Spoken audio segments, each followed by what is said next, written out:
the evidence is there that there's cancers that are being caused and damaged that we have no knowns about yet, or maybe like fertility problems that you just mentioned from one of those amino acids. So what are we going to do? Oh, I gotta go. I've been working, told them please don't hit my phone. I'm in my zone, bruh, just leave me alone. Was on the road, but I swear I'm coming home. Now the drinks on me, I think we need a toast. See, I did it for me. Now my old friends calling, told them nothing's for free. Told me time is money, dog, swear I paid all my fees. I was starving for this game, now my family can eat. Welcome everyone to Commercial Podcast with your hosts, Matt and myself, Peter. Thank y'all for tuning in. Another great episode for y'all coming out shortly here. But first, some housekeeping stuff.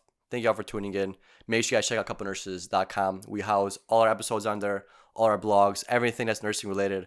Our travel checklist is on there. Our NCLEX study guide is there for anybody that needs to utilize it. And also we have our shop there. We have merch launches coming out every month. I'm wearing the April launch, which is the Nurse Fit. Matt is wearing a classic love shirt. I'm excited for the May ones. Yeah, May ones are going to be good. So for May, we're dropping some unit ones, tele, med-surg, ICU, and ER. So if you want to scuba that for your unit, if you don't have unit shirts, it's very fun to have unit shirts. It builds kind of this group morale. It's definitely a good time. So definitely check that out on couplenurses.shop. Also, don't forget about wearefrontlinewarriors.com. That is our sister site. There's also a shop attributed to that, and that is where you can go for all your mindfulness, wellness, health-related information and how to grow your consciousness. And speaking about that, for all of you that listen to our Couple News on Mondays, we're going to transition that to more of a Frontline Warrior podcast that's going to speak more to the public audience about health, wellness, mindfulness, everything conscious related, not just strictly nurses. But Friday's going to stay the same. Friday is going to be our nursing-based episodes for all our nursing fans out there. And also, one more thing before we dive in here is Pronto, Pronto. You can check it out on prontohealth.com. That is an app we are diligently working on that's going to revolutionize and innovate the healthcare sector. It's going to allow you to find jobs, find different career aspirations, find any kind of information related to just nursing, healthcare, allied position, or practitioner related information, and anything that's related to like your career aspirations for the most part. But what's up, Matt? How's it going? I'm well, brother. Thank you for the lovely introduction. On today's episode, we're going to talk about an active ingredient in most herbicides called glyphosate, its impact in our food systems. And in the second part, we're going to talk about a peer-reviewed research study from 2018, how it systematically took all the articles and found out the food industry involvement heavily in these articles. So a lot of astonishing news here. I'm excited to unravel these topics. Yeah, and it's one of those things where if you look at agriculture and the food that you actually get on the plate, a lot of processing goes into it. And even when these plants are growing, when you're growing corn, when you're growing soy, when you're growing apples, while those fruits or vegetables are growing, they're getting sprayed with pesticides, herbicides, all that kind of stuff to make them grow, you could say, healthier and better. But a lot of times people don't realize is that these spray-on chemicals, they stay with this harvest for the whole length of its life, from grow to your dinner plate. And you'd go crazy if you try to eliminate every single toxic thing you consume. It's impossible. You go crazy. But there are a few of them that you should really take a look at and try to kind of stem from. The one that we're going to go over today is glyphosate. That's one of the major ones that there's a lot of residues on all of our foods that has been shown to not be the most beneficial thing for us to be consuming. Yeah, we figured out as a industry in the food sector how to create the most profit, do it efficiently, and it comes with some risk. And this is one of those chemicals where we're finally shedding light on what's happening. So a little backstory about what glyphosate is, because we always love the history part and everything. So it was made by a Swiss chemist that was working for a pharmaceutical company, Dr. Henry Martin. He discovered it in 1950. And this molecule didn't have any pharmaceutical implications. They didn't know what to do with it. So they sold it to a series of companies so they could begin tests on what are the possible uses. And it is a herbicide that gets sprayed on the leaves, the plants, and helps control the growth of insects, bad bacteria that would condition or that would destroy it.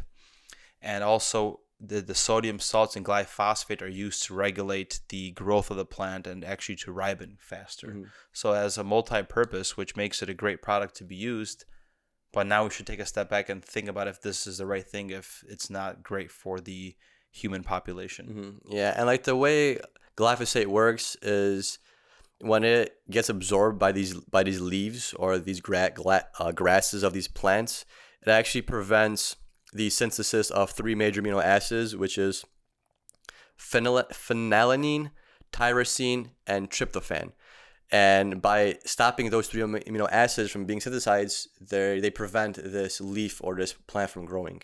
And what's actually crazy is I actually looked up like what these things are actually responsible for, because it affects a plant that way where it prevents the synthesis of those three amino acids, and which means that if we consume it, it's preventing us from making those amino acids as well. So I actually looked up on what these amino acids do, and the first one, the phenylalanine, that's a major proponent to creating another amino acid. And within amino acids, you have to get them from an outside source. Your body is unable to just make amino acids out of thin air by itself. It needs it needs to be consumed from external source. So that's one of them. The second one, the tyrosine. So if you don't have enough of that, what tyrosine does, it helps the body build protein. So every tissue in your body has this tyrosine amino acid in it, and you can't have proper tissue function without this amino acid. So technically, this herbicide is blocking you from creating healthy tissue. And then the third one, very similar, tryptophan. It's an amino acid needed for normal infant growth and production of protein and maintenance of your body.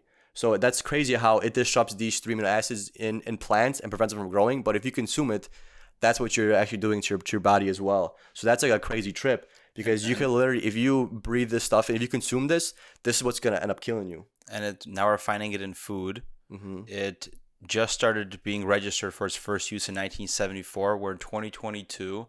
So it took almost 5 decades, 50 years for us to finally pinpoint what's going on with this, which is mind-blowing. And just look at all these new implications that we're creating technology. What are those problems? This took 50 years to figure out. Imagine other things. Look at technology and it's ever-evolving 4G, 5G. What are the problems with that? We can't test that in such a time when this took just 50 years, and it's so harmful to our bodies based on what you described, how it's affecting those pathways. Ultimately, we're ingesting is doing the same thing. And glyphosate has been known to cause problems because there has been lawsuits. So according to Monsanto, in the 40-year history of safe and effective use, there has been almost overwhelming consumption and conclusion of experts worldwide saying that glyphosate is safe to use. And apparently there's evidence that are growing against it. So when Monsanto got purchased by Bayer in 2018 for $63 billion, everything came with it, including all those lawsuits. So Bayer has spent billions of dollars to pay back these people. Out of the 125,000 cases that there has been lawsuits against Roundup, 96,000 cases are currently being fought in court, and the company has to spend money to refund those families for the damages. It's crazy, man. That's like people die because of this stuff. And just to bring it back, when you talk about the whole technology thing, how now we're like, technology is forever engraved in us. We're not gonna be able to just not use technology. It's forever with us. We have to use it. It's almost like we cannot live without it. So now we're in this phase of this whole Monsanto thing and Bayer and glyphosate, where glyphosate use is so common, it's almost impossible to not use it anymore. Because like you said in the beginning of the episode, right now where agriculture is and manufacturing is, you have to produce as much product as you can with each harvest. And like we talked about in the past, that leads to soil degradation, which prevents you from growing healthy crops long term. And now you're using glyphosate, which is harming current crops and then hurting soil in the long run, because this stuff doesn't just disappear, it gets absorbed.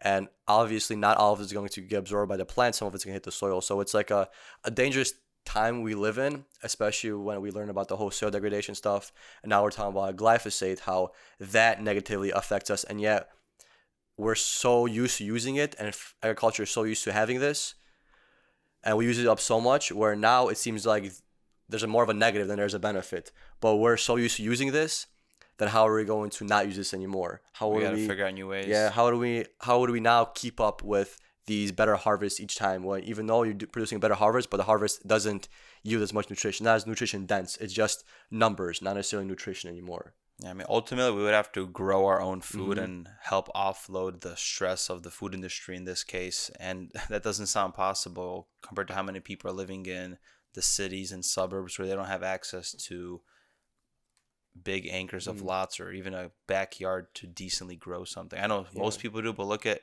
here in San Diego, where are you going to grow enough vegetables to support your family for a few months? Yeah, or even if you live in a condo in like where we live in the suburbs, or not in the suburbs, but like the south side of Chicago, like how are you gonna have a garden? Yeah, that balcony is only gonna be able to get some tomatoes and maybe some peppers, and there's no room for lemons. Yeah, no room for lemons, and plus lemons oranges have a high content of glyphosate. Yeah. Lemons are still chilling. Limes were on the list.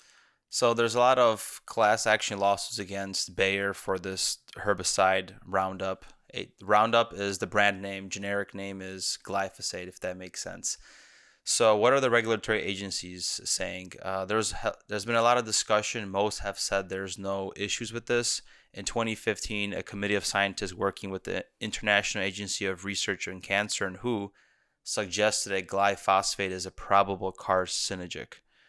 So the evidence is there that there's cancers that are being caused and damaged that we have no knowns about yet, or maybe like fertility problems that you just mentioned from one of those amino acids. So what are we going to do about it? And ultimately, as we always say, change starts from within, and it's just avoiding the products that are housing these glyphosates. And it's like, how can they tell you that it's completely safe for you to consume?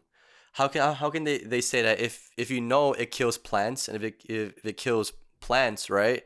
And if you think about it, for example, you have a flower. If you want to know something safe, put it in like a flower. If you're not sure if your water is drinkable, if you put a flower with bad water, it's gonna die. So if you have like a water system issue, and you think it's stemming from water, just water your plants with your drinking water. Maybe you just drink it from the sink. And if your plants are dying, you probably water has some kind of an issue with it. So if things are toxic to plants, they're most likely toxic to humans as well. Same if you like spray, for example, a flower with Windex, and you keep spraying with Windex instead of water, it's gonna die. Same if you keep drinking Windex, you're gonna die. Even though it is liquid, it does contain some water. It's still toxic to you. So it's just like, how are you gonna tell us that this product prevents the synthesis of these amino acids in this plant, and yet we need those same amino acids? You're telling me that this isn't going to do the same thing to me when I absorb it, when I breathe it in, when it gets on my hands? Like, how does that not translate? It has to. Like, it makes sense in my mind, but people aren't talking about it because that's the stuff they don't want you to know. They don't want you to know the harmful effect. That's why they're always written in small font.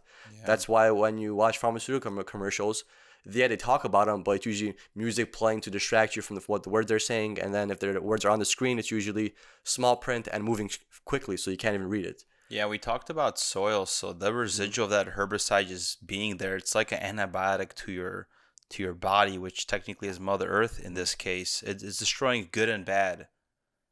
What if that's killing worms and killing all those insects that are part of the ecosystem to soften the soil, to give it proper nutrition, all the nitrogen breakdown to actually give us the proper nutrition? So you're killing that fundamental piece. And it's like a vancomycin of nursing. It's a broad spectrum. It's going to kill anything that's there. Is there a proper use for vancomycin? Yeah, when you don't know what the infection is, when you don't know what's going on, but there is an infection. That's when you use vancomycin. We're not sure because the positives outweigh the negatives. Same with this stuff. It's just like Roundup and glyphosate is appropriate at certain times. Should be something that we're given to everybody, or every product, every fruit, every vegetable, every harvest. No, it should only be used when needed. But the easy way out is just spraying it regardless, because just in case. It's easier to do it just in case than to do it when you're supposed to.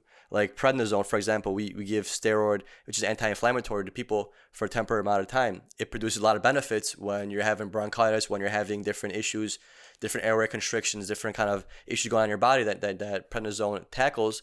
But we know the long-term use effect of prednisone is you get these different kind of issues where you gain weight, Osteoporosis. your bones become brittle. So things are supposed to be used for the reason why they were created. And what's going on with glyphosate is it's just being sprayed whenever. It's like going to a doctor, having a cold, and we know it's a viral infection. He's giving you antibiotics just to mask the symptoms, which doesn't really help you in the long run, but you're just doing it as a protective kind of thing. Yeah. And there's some great people and organizations that are doing great things to help prevent our products from having this. So the Environmental Working Group, Food Democracy Now!, and the Detox Project, they have used FDA-regulated labs to test products that potentially have glyphosate and have found dangerous levels in everyday food. So here's a list of ones that you should avoid. So granola, avoid brands like Quaker, Kind, Back to Nature, Nature Valley, all the instant oat stuff. I'm upset that Quaker actually has it, even though sometimes it says organic or instant oats. That's all bad. Cereals such as Kashi, Kellogg's, Lucky Charms, Cheerios, all that stuff has been tested for glyphosates. Snack bars as far as Kellogg's, Nature Valley, Kind, Quaker, all that stuff. Orange juice as far as Tropicana, Minute Maid, Signature Farms, even Kirkland, avoid. Crackers as far as Cheez-Its, Ritz, Triscuits, Goldfish. Cookies such as Cashies, Annie's, Oreos, all the Lay's brands, Doritos, Fritos, all those things contain these ingredients. So it's a lot of the bigger brands. Mm-hmm. All the good stuff, huh? Yeah, and on our Cup of Nurses show notes, there's ways to avoid exposure to glyphosate. So the Detox Project actually has a website that shows all the brands that have been proven to be glyphosate residue free. So now they're creating labels such as the organic ones, but they're adding this label.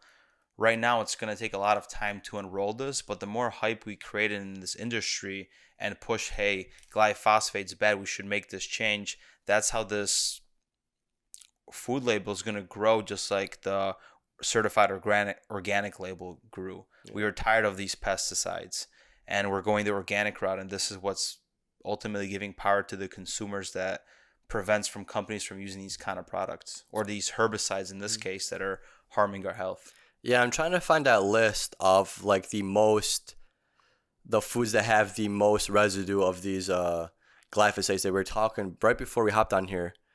And I'm not sure where that link went, but the top ones for sure were almonds, soybeans were on there. Soybeans were number one. It was soybeans for sure on top. Beets were on there, oranges and limes. So those you should try to really, really buy organic, and if you can, try to get them like straight from the farmer. But the thing is, like, even if you get them straight from the farmer, you have to make sure that farmer doesn't use glyphosate in his farming practices. Another alarming study we looked at from 2007, which sampled rainwater and air from 1995 to 2007 in Mississippi. And it showed that 75% of the air and rain samples had traces of glyphosate.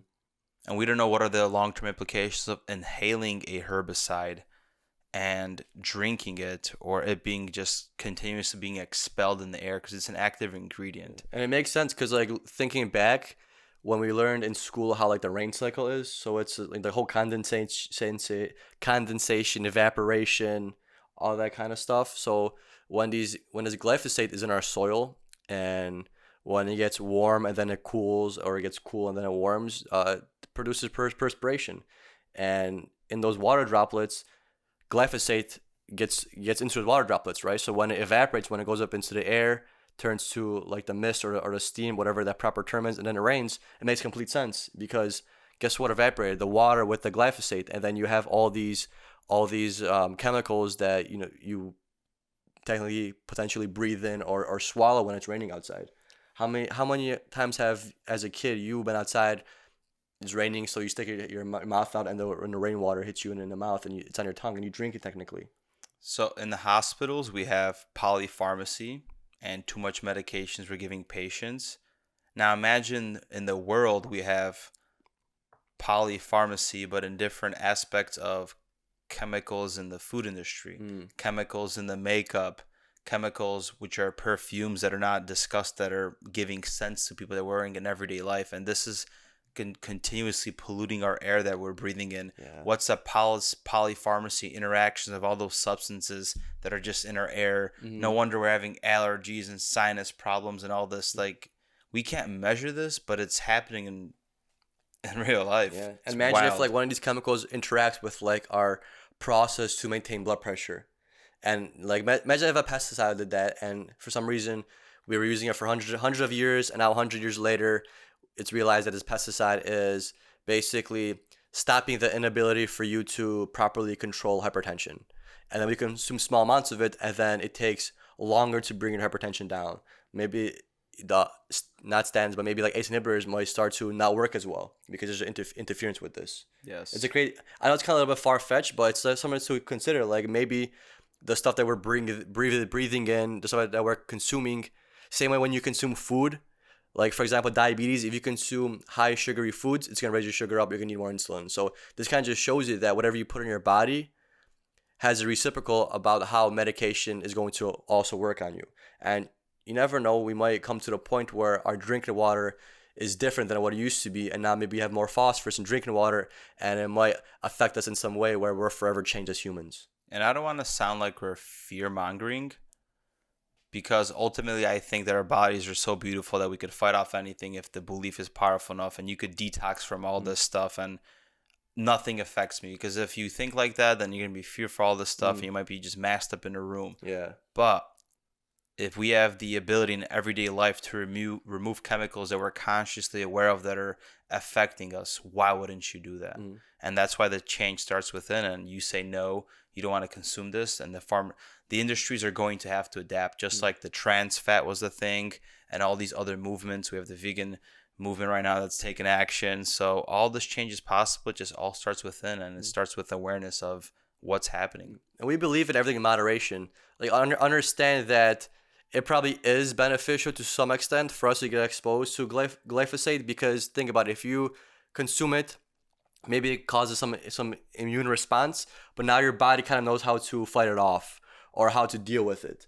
Because we don't want to be a society that just eats everything super clean. I wash my hands with water all the time. I don't get sick. I don't have any dust anywhere and whatever. And you gotta realize that with that mindset, you're going to lose the ability to actually fight off certain things. For example, if we decide to not put peanuts in anything ever again, you're going to see a higher likelihood of peanut allergies. Because some people are born with like a small reaction to peanuts, and then when they consume someone with peanuts, then their body learns how to appropriately manage the reaction, and it doesn't lead to any kind of allergic responses further on. So it's like that sensitivity thing.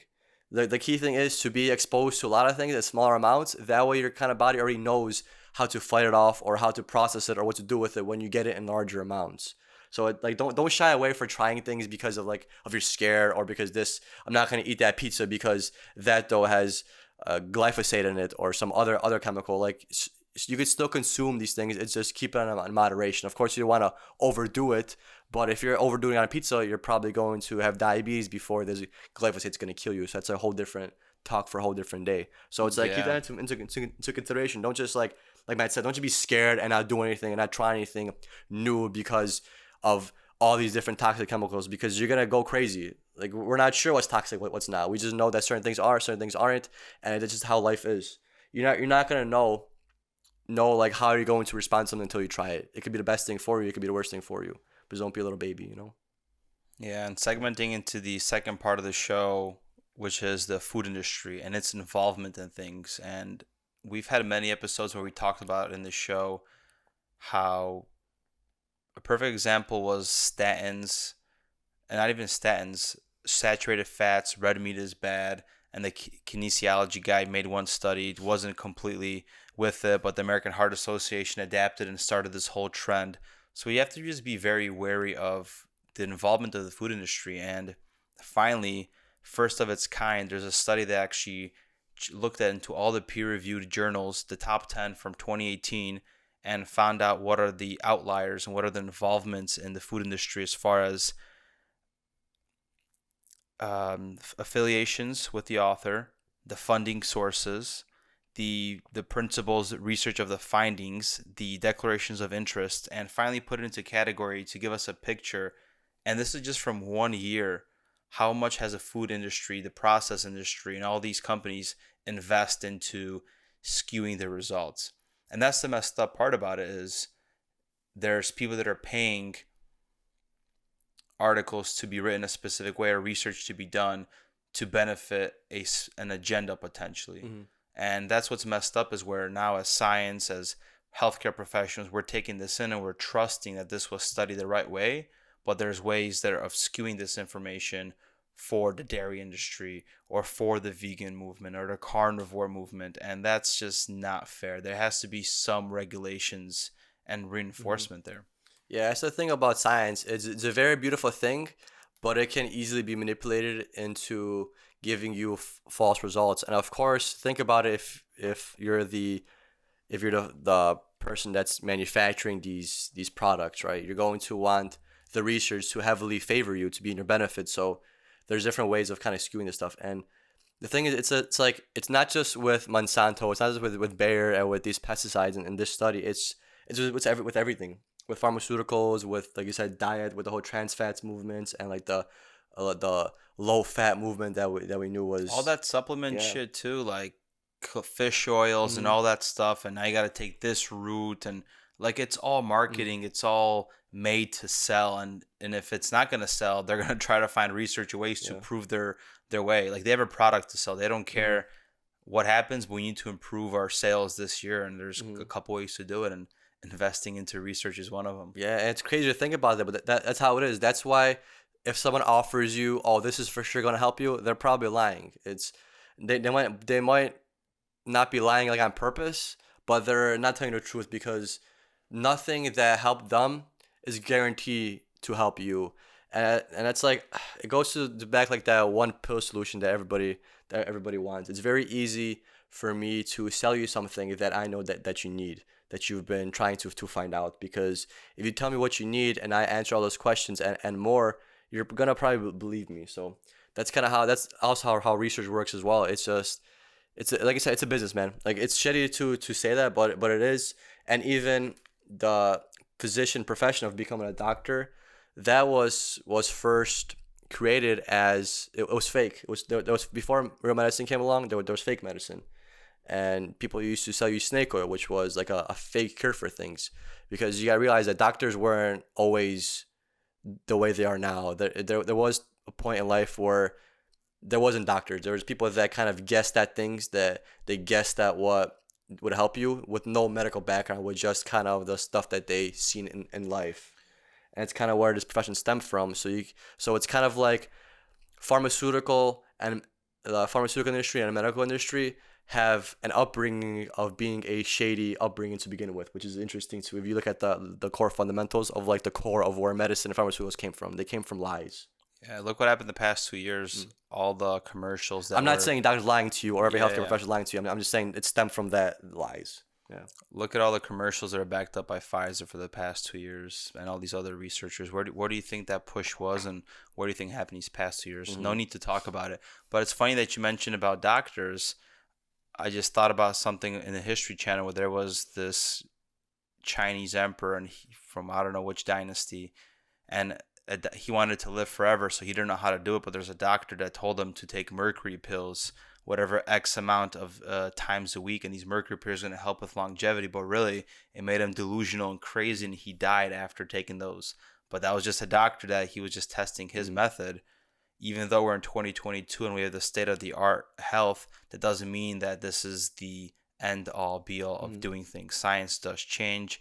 It's not fixed. It's what we always talked about, even when we first started, like Cup of News episode 1, bro. Like, science is not fixed. It's meant to change. That's why it's science, because you study it and test it. Yep. And if you're going into science wanting a certain result, that's bad, because internally, subconsciously, you're going to try to get those results, and that's not how science should be. Of course, if you want to be an honest person, you're obviously going to want your product to work, but you also have to test it honestly, and you have to be okay with the results not aligning with what you wanted to accomplish, because that's what science is. Science doesn't tell you what's right or wrong. It just shows you what it is. That's the beauty of science, because it shows you what is. And the beauty of like spirituality and like religion and stuff is it's showing you what is not. That's kind of like a way of looking at the real world, because there's some stuff in the world that we can't explain, and that's like the spiritual side, the energy side, the what it's not. And science and reality is what it is. So it's like you gotta be able to have both. And that's why if somebody is telling you, oh, this is for sure gonna work, this is for sure gonna work, you should do this, you should do this, you should do this, it's a flawed person, because it doesn't work for everybody. But of course, there's like some basic principles that do work for everybody, which is exercise, healthy eating. So eating healthy is good, but somebody telling you how to eat healthy, that's probably not the best thing. Same with exercise. Exercise is really good, but if someone is telling you how to exercise and telling you how you should be doing these movements, like in one aspect it's good, but second aspect is not good, because if they're telling you how to do things, they don't have your workout goal in mind. Your exercise goal is your goal to lose weight or to build muscle. If you're a new person and you're trying to build muscle, and this person keeps telling you to do cardio because you gotta burn fat or whatever, then they're probably not having your best interest in mind. Yeah, it's exercise, but exercise for not the right reason. If that makes sense. Not to get sidetracked here. Yeah, that's your perspective on that. So going back to the food industry involvement in all these articles, this study came out in December of 2020. It analyzed 1,461 articles. The results were that out of those 1,400 articles, 196 of them, which was 13.4%, had reported a food industry involvement. And as far as like articles, the most one was Journal of Nutrition. Wow. Dietary effects on journals through the food industry. 28.3% having the highest. And the pediatric obesity one was the least, 3.8. But other journals that they included in the study was International Journal of Obesity, Nutrition Reviews, Journal of Obesity, the American Journal of Clinical Nutrition, the Journal of Nutrition, Advanced Nutrition. So if we want to find out the best ways of nutrition and these scientists, why skew them with money that had to be funded and put peer pressure that specific way? And this is the big draw that we're trying to draw here, where there's limitation in the study. We're only talking about the nutrition industry there and the food industry involvement. What about these other journals that are studying specific things as far as vaccinations, let's just say, or orthopedics or cardiology? What's the involvement of the pharmaceutical industry that are telling people this like, it's like, imagine in 5 years we say that cholesterol isn't produced the way we thought it was, and you really don't need to take statins. There's no way that industry is going to pour a lot of money into the American Heart Association, X, Y, and Z journals to make sure that does not get backed up by research and science. So that's why we have to be very weary of these results. And back to what you were saying, it's about precision nutrition or precision exercise to your body. Fine tune it. It's not a one all be all box that's being sold to you. Yeah, you know what's crazy? Like how you said that they're not gonna let that information come to fruition. And what the crazy thing about it is, if they're paying for that research and they have that research, they don't have to have it go public. So what they could do is they could be like, oh crap, statins really don't work. Let's keep pushing statins for 10 more years. But in the background, we'll start working on different medication that's going to treat cholesterol in a different way. So it's like they have you by the balls, like literally, because they have the information and it's up to their discretion to release it. And so they know what the future is holding. So they can switch the industry and then push that info too. Isn't that crazy? Because they have the information, they have the product. So if they have the information and the product and the results, then they could show you whatever they want to show you technically. They could tell you whatever they want to tell you, because no other place is having these results besides them. It's in-house. And real quick, like 13% doesn't seem like a lot, but look at Google. The first page of Google gives you everything. 13%, so 196 out of 1,400 doesn't seem like a lot, but it's these 196 that are being funded with the most money, which are the ones you're going to see on the internet. You're not going to see all 1,400 articles. I probably haven't even read 1,400 articles my whole life, bro. Very good perspective. Yeah. And those articles that are reporters talking about it, the news is, Yeah. and that's what's being pushed, not these. Yep. And then these ones that are being pushed properly, the 196 are well funded. They're hitting all the keywords. They're going to be out there. They're running those Google ads. You're going to see that on multiple. You're going to see it on Medline. You're going to see it on WebMD. You're going to see it on Healthline. You're going to see them on other websites because they have the infrastructure and money to push that. But the truth is out there technically. It's out there, but go find it. Go find the truth. If all I'm giving you is falsehood and I'm hiding something behind my back, but I'm only showing you the front, then you're never gonna be able to see it. If there's something always in it, it's like the allegory of the cave. If you have a chance to look up the allegory of the cave by Socrates, it's a crazy thing that he talks about. It's like not a metaphor, but it's like a little story of how easily people are manipulated and how blind you actually are as a person. It's a very short video. It's like a poem that he wrote. Check it out, Allegory of the Cave. And this goes into, well, before I actually talk about this, so last thing in the study is the processed food manufacturer involvement in those articles. Out of the 196, 77 had fundings from processed food industry, which is 39.3%.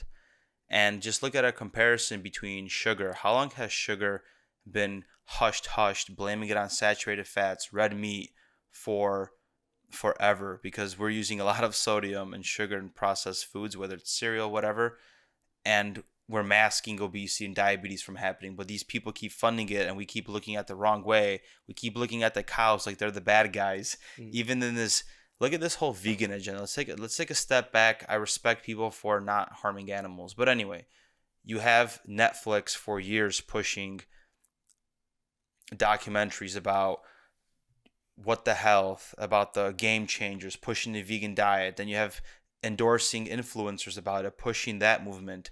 Who's funding all this? We never took a step back because we're so in it, living in it, and consuming this on the phones. Where did all this start? And even the whole climate change and blaming greenhouse gases for cows. So now we need to stop eating red meat. It's bad, and that's going to continue to be the push because that's the climate agenda. Another topic episode, right, Pete? And look at the perspective you just gave. If you have people purchasing agriculture, or they're purchasing the sector for growing lab-grown meat and going that artificial route, those people are already invested in those companies, whether it's Bill Gates or whoever. They know where it's going. They know the data that's bad. They know the push that's coming. So now they're transitioning people, trickling this agenda of, hey, red meat is bad. It's bad for the climate. And it goes perfectly into the agendas that they want to play out, which they're taking society where, what, you want us to eat artificial meat now? Or they're pushing hospitals to adopt vegan diets. Is that necessarily true or healthy when soy is a huge product used in vegan products, for example, that has glyphosate? So what is the damn truth, man? And that's the rabbit hole that we're trying to unpack in every single episode sometimes. Like, what is the right way to live? Yep. And this whole global warming agenda, it's understandable things are happening, but I'm not going to be fully sold on it until these actually greenhouse aware people actually stop flying private planes, because these people advocate for, hey, we gotta stop. Hey, you gotta stop doing this. You gotta stop doing that. You gotta stop consuming this. You can't consume that. But yeah, they're the ones that are flying these planes, tweeting off the yacht. Yeah, they're the ones leading the emission. They have all these businesses that are creating these emissions. So it's just like they're pointing a finger at us because we're the major population, and it's easy to say, hey, all these 300 million people drive cars. You're the problem. Stop driving 200 million cars. But they forget that so they blame us for driving these cars, but no one puts their finger back at them because it just sounds so believable that there are 200 million of us. If we all stop driving cars, then it'll fix something. But we'll stop driving cars, but guess what? They're gonna still fly in their private planes because they can. So it's just like, is their agenda our agenda? Is someone else's agenda your agenda? Like, do you have the same goals as everybody else around you? Probably not. So it's okay to like not be part of this big picture approach to every single thing that we see. Like, why can't we sometimes think small picture? Why is everything got to be big picture? It doesn't always have to be big picture, because you don't need everyone's agreement to solve these problems. You just need a legit approach that makes sense. Yeah, I agree with you. So in today's episode, you learned about glyphosate, why you should avoid it, the foods to avoid, and a awesome link that you could check out to check out brands that are glyphosate residue free, which is part of the movement for us to implement change to stop that from happening. And on the second segment, you saw the food industry involvement in peer-reviewed journals. It's very sad, and that's why, as we always say, take things with a grain of salt. Always question your reality, and if you're not, then you're just being spoon-fed whatever they want you to eat. Yeah, beautiful. What are you eating? Beautiful. Thank you so much, guys. We are nurses on a mission to change the world. Thank you so much for your time. See you next time. Peace.